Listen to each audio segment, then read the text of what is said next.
Exploring an abandoned Scottish cliff castle. Today we travel to the western fringes of Scotland to explore an abandoned castle surrounded by sea cliffs. Dunskey Castle was possibly built in the 1100s, but there is no historic mention of it until much later. As a possible tower house, it's a 3-story L-plan structure with a rock ditch roughly 50 feet long and 8 feet deep that protects it from its one approach, with the other 3 sides being cliff sides. The castle itself is about 100 feet long and 50 feet wide, with 5-foot thick walls and the remnants of old outer walls and 2 small towers on its sea-facing side. In the 1290s, John Comyn, Earl of Buchan, had a license from Edward I of England to dig for lead on the Isle of Man, and this could signal the castle's build date. Shortly after, a Walter de Cory, the Laird of Dunskey, was given nearby Wigtown Castle. Later, Dunskey Castle was to be given to the Scottish King John Balliol, but after years of fighting in Scotland, Walter de Cory died, and the lands were then taken by King Edward I. By 1326, Robert the Bruce granted the lands to a Thomas Adair. From here, the Adairs controlled the castles and lands until in 1456, Gilbert Kennedy, 1st Lord Kennedy of Dunure, obtained them through marriage to the Adairs.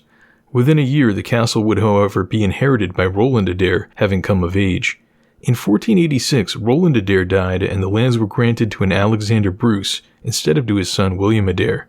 In 1488, William Adair was attacked by the sheriff, Quentin Agnew, who was then forced to pay back damages. In 1489, Dunskey Castle was burned by Sir Alexander MacCulloch of Mertoun, who was later pardoned for the act. In the 1500s, the castle was repaired by the Adairs and rebuilt to 36 by 17 feet in size. William Adair was later killed at the Battle of Flodden, and his son Ninian Adair became laird and built the castle larger than before. They also ended an ongoing feud with the MacDowell clan. By 1523, Ninian would die and his son became the ward of Gilbert Kennedy, 2nd Earl of Castles. By 1620, the castle changed hands, with Hugh Montgomery, 1st Viscount Montgomery, buying it and its lands. The castle would be extended by them again. In 1646, the castle passed to Hugh Montgomery, 2nd Viscount Montgomery. However, by 1653, the ownership changed, being granted by the Montgomerys to a John Shaw of Greenock. Finally, in 1667, the Viscount Montgomery, who was heavily in debt due to sustaining their troops, let Dunskey Castle pass to the Blair family after defaulting on their mortgage. In 1672, the land officially became the Barony of Dunskey. However, by 1682, the laird moved to a nearby estate, and within 2 years the castle slipped into ruins, where it remains today. Due to its romantic setting, it has since been featured in films like 1952's Hunted and been drawn and painted by a number of artists. Its access today is restricted by its current owner, but we luckily would find its gate wide open after a long trip across the narrow path leading to it, bounded closely on both sides by cliffs. With a storm gathering, we quickly enter the castle to explore it before the rain starts to pour down and the winds pick up.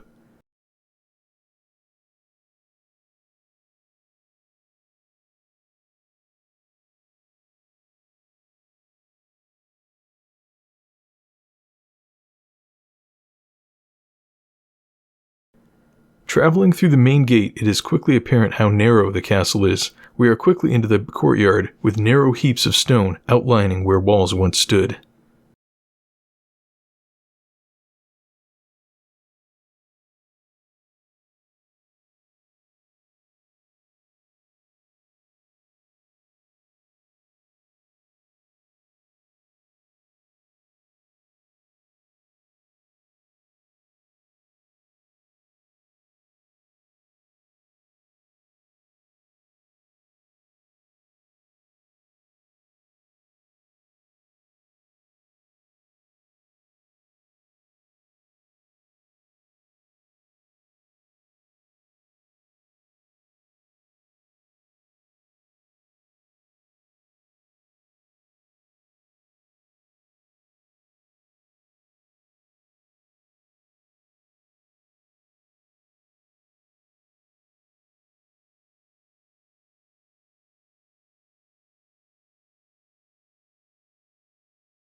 We decide to explore the upper floor first.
The third floor is only evident in old fireplaces and windows above us.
In legends of this place, a malignant brownie or spirit was said to live in a cave accessed via this lower floor.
We travel back up the stairs to the second level to explore the northern wing, which was added in the 1620s. From its large windows, the coast of Ireland can be seen.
As the rain begins to fall, we pack up and head back across the cliff path to safety. That's it for today. Join us next time as we explore an obscure castle hidden in the woods.